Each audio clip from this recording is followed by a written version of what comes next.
Hello అండి. Welcome to my channel Suma cooking. ఈరోజు మన ఛానల్లో రెసిపీ వచ్చేసి తోటకూర గుడ్డు తాలింపండి. చాలా రుచిగా ఉంటుంది. పిల్లలైనా పెద్దవాళ్ళైనా కొందరు ఆకుకూరలు అంటే ఇష్టపడరు కదా. అలాంటి వాళ్ళ కోసం ఒక్కసారి ఇలా తోటకూరతోని గుడ్డు తాలింపు అనేది ప్రిపేర్ చేసి పెట్టండి. మిమ్మల్ని మళ్ళీ మళ్ళీ అడుగుతారు. అంత రుచిగా ఉంటుందన్నమాట ఈ ఫ్రై మట్టుకు. నిజంగా మనము అన్నం తక్కువ కూర ఎక్కువ తినేస్తామండి. అంత టేస్టీగా ఉంటుంది. ఇప్పుడు అది ఎలా ప్రిపేర్ చేసుకోవాలో వీడియోలోకి అయితే వెళ్ళిపోదాము. దానికోసం ఇక్కడ తోటకూరను తీసుకొని చక్కగా ఆకునంతా ఒలిచేసుకొని శుభ్రంగా కడిగేసుకొని ఒక జల్లుల గిన్నెలోకి వేసుకోవాలి. నేను తీసుకున్న తోటకూరకి ఒక 3 ఎగ్స్ అయితే తీసుకుంటున్నానండి. మీరు తీసుకునే తోటకూర క్వాంటిటీని బట్టి ఎగ్స్ అనేది తీసుకోవాలి.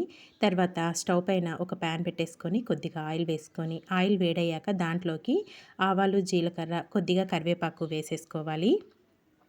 ఇందులోనే ఒక పావు టీ స్పూన్ వరకు పసుపు కూడా వేసేసుకొని ఇదంతా ఒక నిమిషం పాటు ఫ్రై చేసుకోవాలి.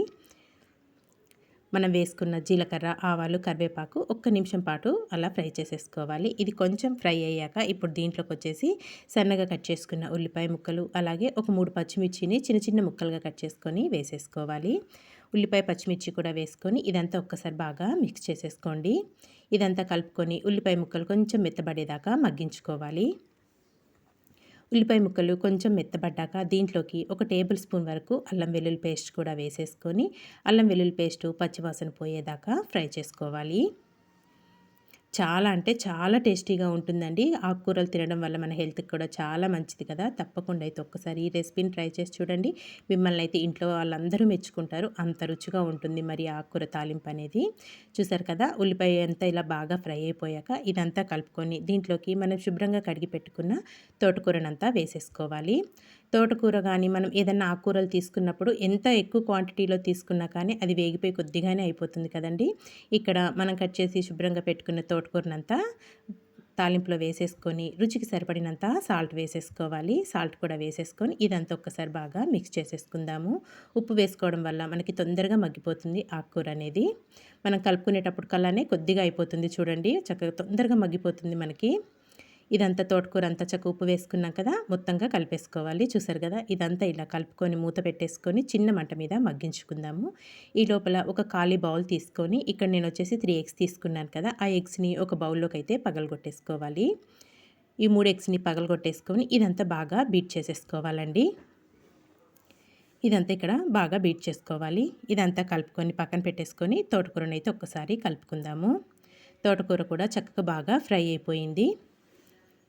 తోటకూర మట్టుకు మొత్తం బాగా ఇలా ఫ్రై అయిపోవాలి. ఇదంతా ఇలా ఫ్రై అయ్యేదాకా ఫ్రై చేసుకున్నాక ఇప్పుడు దీంట్లోకి ఒక టేబుల్ స్పూన్ వరకు కారం వేసుకోవాలి. కారం అనేది మీరు తినేదాన్ని బట్టి వేసుకోండి. నేనైతే ఒక టేబుల్ స్పూన్ వరకు కారం వేసుకుంటున్నాను.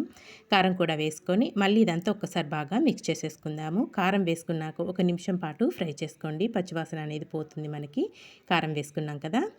ఇదంతా ఒక నిమిషం పాటు ఇలా ఫ్రై చేసుకున్నాక ఇప్పుడు దీంట్లోకి మనం ముందుగా బీట్ చేసి పెట్టుకున్నాం కదా ఎగ్స్, ఆ మిశ్రమం అంతా వేసేసుకోవాలి. ఇదంతా వేసేసుకొని వెంటనే కదపకుండా ఒక నిమిషమైనా మూత పెట్టేసుకొని కుక్ చేసుకోవాలి. ఒక్క నిమిషం తర్వాత అయితే మళ్ళీ మూత తీసుకొని ఇదంతా బాగా మిక్స్ చేసేసుకోవాలండి. మొత్తం అంతా కలిసే విధంగా మొత్తం కలిపేసుకోవాలి. మనకి ఫ్రై అనేది పొడి పొడిగా వచ్చేస్తుందండి. చూసారు కదా, ఇలా చిన్న చిన్న పీసుల్లాగా చేసుకుంటూ ఇదంతా బాగా ఫ్రై చేసేసుకోవాలి. ఇదంతా ఇంక ఇలా కలుపుకొని మూత పెట్టేసి మరొక 2 నుంచి 3 నిమిషాలైనా చిన్న మంట మీదే మగ్గించేసుకోవాలి. మనకి పొడి పొడిగా వచ్చేస్తుంది తోటకూర తాలింపు అనేది. ఎవరైనా ఫస్ట్ టైం కనుక మన ఛానల్ని చూస్తుంటే ప్లీజ్ మన ఛానల్ని అయితే సబ్స్క్రైబ్ చేసుకోండి. అలాగే మన ఛానల్లో veg, non veg, snack items అయితే చాలా పోస్ట్ చేశానండి. చాలా సింపుల్గా ప్రిపేర్ చేసుకునేటివే నేను ఎక్కువ శాతం పోస్ట్ చేస్తుంటాను. వీలైతే అవి కూడా చూడటానికి ట్రై చేయండి. చూసారు కదా, ఇక్కడ ఒక 4 నుంచి 5 నిమిషాలైనా నేను చిన్న మంట మీద కుక్ చేసుకున్నాను. పొడి పొడిగా వచ్చేసింది మనకి తోటకూర గుడ్డు తాలింపు అనేది. ఇంక ఇప్పుడు లాస్ట్లో ఒక హాఫ్ టీ స్పూన్ వరకు గరం మసాలా, సన్నగా కట్ చేసుకున్న కొత్తిమీర కూడా వేసేసుకోవాలి. ఇలా వేసుకొని ఇంక ఇదంతా బాగా మిక్స్ చేసేసుకొని ఇంక ఇప్పుడు స్టవ్ ఆఫ్ చేసేసుకుందామండి. ఇదంతా బాగా మిక్స్ చేసుకొని స్టవ్ ఆఫ్ చేసేసి ఒక సర్వింగ్ ప్లేట్లోకి తీసేసుకోవడమే. ఇంతే అండి, చాలా సింపుల్గా టేస్టీగా కొంచెం డిఫరెంట్గా మనం తోటకూర ఎగ్తోనైతే ఇలా తాలింపు వేసుకున్నాం కదా, చాలా అంటే చాలా టేస్టీగా ఉంటుంది. చపాతీలోకైనా అన్నంలోకైనా ఎక్సలెంట్గా ఉంటుందండి. నాకు తెలిసి నిజంగా ఉత్తి కూరే తినేస్తారు, అంత కమ్మగా ఉంటుంది. మరి ఇంకెందుకు ఆలస్యం, తప్పకుండా ట్రై చేయండి. ట్రై చేసాక ఎలా వచ్చిందో ఒక చిన్న కామెంట్ చేయండి friends. Thank you for watching అండి. Bye bye.